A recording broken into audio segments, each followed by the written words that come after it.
Relationship development a la Amnesia goes like following. Get together, marry, kiss. That's it. Nothing more happens in a relationship. Technically, Amnesia has 3 FDs: Later, Crowd and World. But more's not always more. Later consists of another story. Like a short retake of the first game, you have Amnesia, but miraculously each guy confesses after half an hour of a route on a festival. I guess you can see this as a warming up section, but nothing meaningful really happens. Then apparently fans wanted a Waka-san route. Don't ask me why. But what is really nice that you have short cute episodes with his different personality traits from the different worlds of the first game. They are cute but very episodic. Not the best for a stable relationship build up and also without CG. The only thing you unlock is a completion CG afterwards. The other gimmick is the girls' party, but unlike the name, it's not really quality time with your girlfriends, but rather gossiping about the LIs to unlock their biography in the extra section. Granted, boy talk also is part of a girls' party, but still I wished for more focus on the girls and their friendship and some quality time with them, or maybe another pajama party CG. But the heart of Amnesia Later are without the doubt the afterstories. The short and not very steamy afterstories. I'm sorry, I'm spoiled by Vidojana. You help Shin study for his exams, but don't want to kiss him anymore. You forgive Ukyo, but you can't stay overnight. Still haven't kissed clumsy Kent yet. Don't want to sleep together with Iki. Toma would prefer to stay away as he still feels bad about what happened in the first game. So they all have kind of similar conflicts, with the MC being too shy and embarrassed to even kiss. So their relationship can't really progress in a mature fashion. The only afterstory I really enjoyed was Ukyo's, as you can have a little chat with the other Ukyo. But the 1.5 hours were in the end too short for me to really ease into the story. And then you unlock a small friendship route with Odeon, aka the Bug, where they totally missed to give him a grown-up body. I don't understand why his spirit needs to be in a boy figure and can't be a grown-up. Why? Yeah, kind of glad we don't have to buy the game for the full price like the poor fellows had 10 years ago.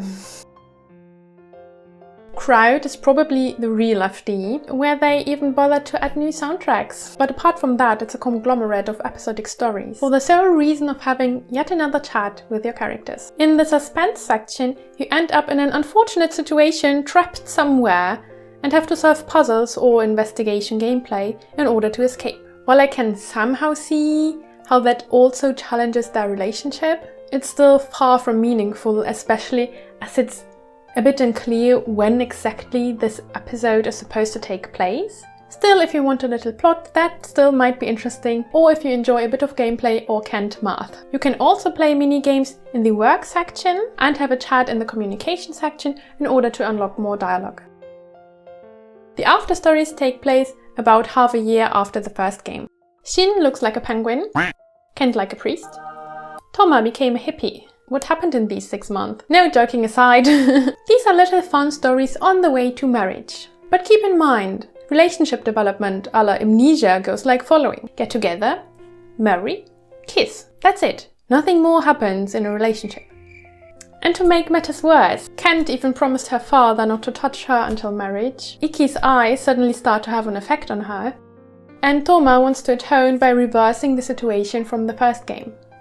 Again, it was Ukyo's route I enjoyed the most, spending more time with the other Ukyo.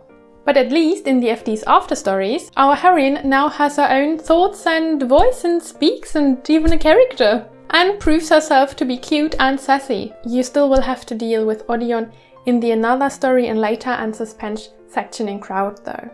And if you remember from my last video what made Amnesia so special, the silent blank slate heroine, with Amnesia creating a suspense fast. That's of course nothing the FD will give to you. Not even in these random suspense episodes. No chance. On the other hand, you get a real living and breathing heroine.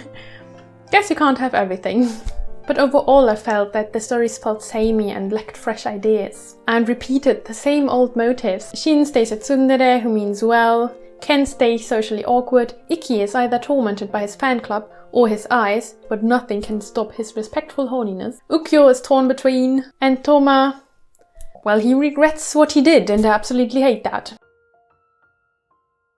Both of these are the incorporation of quantity over quality, giving you just more of the same, just more funny conversations with everybody, but no mature romance development. And not a whole lot of romantic scenes either. Or just too PG-13 for my taste for an FD. On the other hand, the art is as beautiful as ever, and if you just want more of the characters, and are happy with a simple conversation even without a romantic plot, then the FDs are perfect for you. If you, on the other hand, want a meaningful relationship development, or more mature and steamy scenes, then you better look somewhere else. But I definitely have everything with my patrons supporting me every month. I really can't believe it. Thank you so much. The Japanese is similar to the first game, relatively easy and a lot of the lines are voiced, but still Kent doesn't know how to speak like a normal person. In case you're wondering, practically the same goes for the third of the Amnesia World, where you have some cafe fun in the normal world. The investigation minigame returns in the criminal world, this time only with chibis, a rhythm minigame in the idol music world, and several minigames in the school world, which practically feels like a standalone game. To go to school with all the characters, and having sweet romance development with them. Sometimes with the kissy, sometimes without. Though definitely without original ideas. Again, the same or even more generic motives. Though again, I only felt Ukyo was slightly interesting, but I'm starting to wonder whether I'm actually just biased towards him. Or rather, his other self. But what I like very much that it again picked up the parallel worlds idea from the first game and tied it together really neatly in the true world, which also probably fulfills another fan wish. Very personally, I even feel that Amnesia World adds more value to the franchise, with the new stories and new revelations compared to the normal FDs Later and Crowd. I don't know, with MC he was too shy to even kiss. I just think AFD is not particularly fun. Then I'd rather reset everything, practically play Amnesia again, just slightly different, to get a more cohesive story experience than in Later and Crowd. Later and Crowd's after stories are sweet, but not really FD worthy for me. It lives off episodic banters and nostalgia for your favorite characters, but nothing more. If you don't love the characters to death, even without a romantic plot, then the FDs might be worth it for you. But if you wish you could experience Amnesia again, then maybe give Amnesia World a try. Starting all over, less suspenseful, more lighthearted, but at least with another story to tell. If you just want romantic conversations, or just one scene more, and see the characters blush another time. In that case, Amnesia Later and Crowd should make you happy though. Another localized game with the soon-to-be localized FD is Norn, so definitely check that out to also see what a good FD could also do.